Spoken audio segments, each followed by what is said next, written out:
रोज रोज जेवणामध्ये चपाती, भाकरी, भाजी खाऊन कंटाळले असाल, तर आज पोटभरीचा गरमागरम हा पदार्थ तुम्ही नक्की ट्राय करा.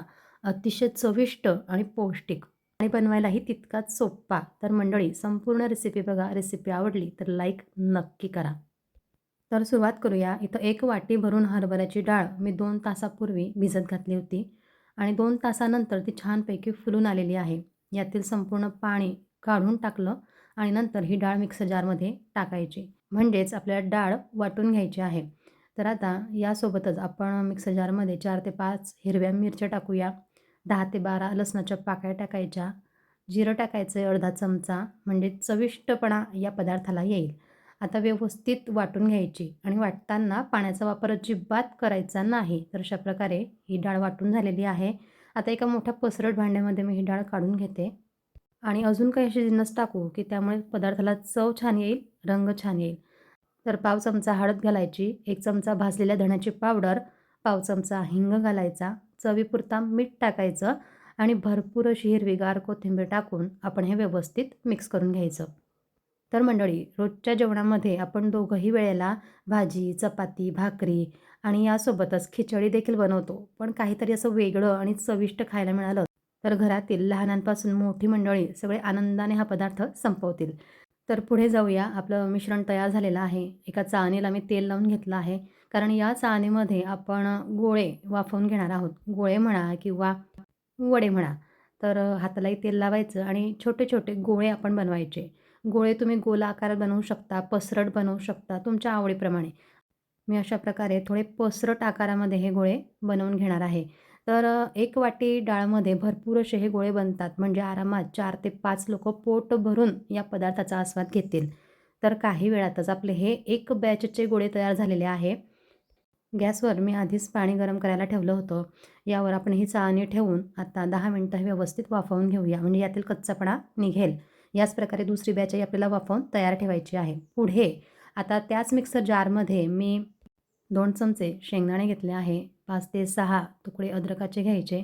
10 ते 12 लसणाच्या पाकळ्या घ्यायच्या. 1 चमचा जिरं टाकायचं.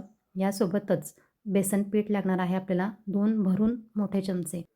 धण्याची पावडर टाकायची आपल्याला 1 चमचा आणि यासोबतच आपल्याला दही टाकायचं आहे. तर दही हे थोडं आंबट असलं तर खूप छान चव येते. आता हे सगळे जिन्नस आपण व्यवस्थित मिक्सर जारमध्ये फिरवून घेऊया. तर फिरवल्यानंतर अशा प्रकारे हे सगळे एकजीव झालेले आहे, व्यवस्थित मिक्स झाले आहे. आता यामध्ये आपल्याला भरपूर पाणी घालायचं आहे, कारण यामध्ये आपण शेंगदाणे वाटले आहे, बेसन पीठ आहे. म्हणून पाणी हे जास्त प्रमाणात टाकायचं आणि गरज पडली तर नंतरही आपण पाण्याचा वापर करू शकतो. पुढे 10 मिनिटं आपली झाली आहेत आणि गोळे किंवा वडे म्हणा छानपैकी वाफवून तयार आहे आणि छान फुललेले देखील दिसत आहे. नंतर गॅसवर मी कढई ठेवली आहे. त्यामध्ये 2 ते 3 चमचे साजूक तूप घालायचं. तूप गरम झाल्यावर यामध्ये जिरं, मोहरीची फोडणी द्यायची. फोडणी अशी द्यायची की मोहरी चांगली तडतडून वर आली पाहिजे. नंतर यामध्ये लसणाचे काप आपल्याला टाकायचे आहे. भरपूर असे लसणाचे काप टाका, म्हणजे कढीला खूप छान चव येते. शिजफूल म्हणजेच दगडफूल यामध्ये 3 ते 4 तुकडे घ्यायचे आणि व्यवस्थित फ्राय करून घ्यायचे. यासोबतच आपल्याला टाकायचे आहेत 2 लवंग आणि 2 मिरे. फोडणीमध्ये चांगले तडतडू द्यायचे, म्हणजे याचा पूर्ण अर्क त्यात उतरतो. मेथीचे दाणे घ्यायचे आहे पाव चमचा. लो गॅस फ्लेमवर आपल्याला हे सगळे जिन्नस व्यवस्थित फ्राय करून घ्यायचे आहे. म्हणजेच काय लसूण असा थोडा लालसर व्हायला पाहिजे. आता सगळ्यात महत्त्वाचं म्हणजे कढीपत्ता आपला राहिला आहे. तर कढीपत्ता शेवटी यासाठी टाकायचा की तो जळायला नको आणि त्याचा संपूर्ण जो फ्लेवर आहे तो उतरायला हवा. तर अशी फोडणी आपली तयार झालेली आहे. यामध्ये आपण आज टाकूया पाव चमचा हळद. मी आज यासाठी म्हटले की मी कढीमध्ये हळद नेहमी टाकत नाही. मात्र आज टाकणार, कारण की हा पदार्थ आहे विदर्भ स्पेशल कढी गोळे. अतिशय चविष्ट हा पदार्थ असतो. तर त्याच पद्धतीने आपण बनवण्याचा प्रयत्न केलेला आहे. आता मिक्सर जारमध्ये तयार झालेलं मिश्रण आपण फोडणीमध्ये टाकलेलं आहे. गरज पडत असेल तर पाणी यामध्ये टाकायचं. मी आधी देखील सांगितलं आहे, बेसन पीठ फुलतं. नंतर चवीपुरता मीठ टाकून लो गॅस फ्लेमवर हे सतत आपण हलवत राहायचं. म्हणजे जशी कढीला उकळी येते त्याप्रमाणे हळूहळू हलवत आपण कढीला उकळी आणून घ्यायची आहे.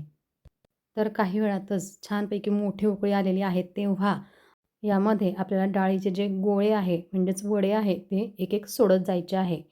संपूर्ण मोठी उकळी आलेली आहे, गॅसचा फ्लेम लो आहे, तेव्हा आपण एक वडा यात सोडत जायचा आणि जसे आपण वडे सोडतो तेव्हा ते बुडाशी जातात.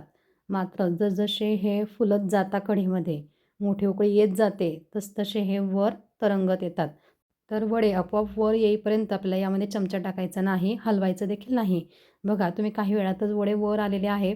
तेव्हा मी गॅस बंद केलेला आहे आणि असे गरमागरम आपले कढी गोळे किंवा कढी वडे तयार झालेले आहे. अतिशय चविष्ट आणि पोटभरीचा हा पदार्थ माझ्या घरात तरी लहानांपासून मोठ्यांना सगळ्यांना खूप आवडला आहे.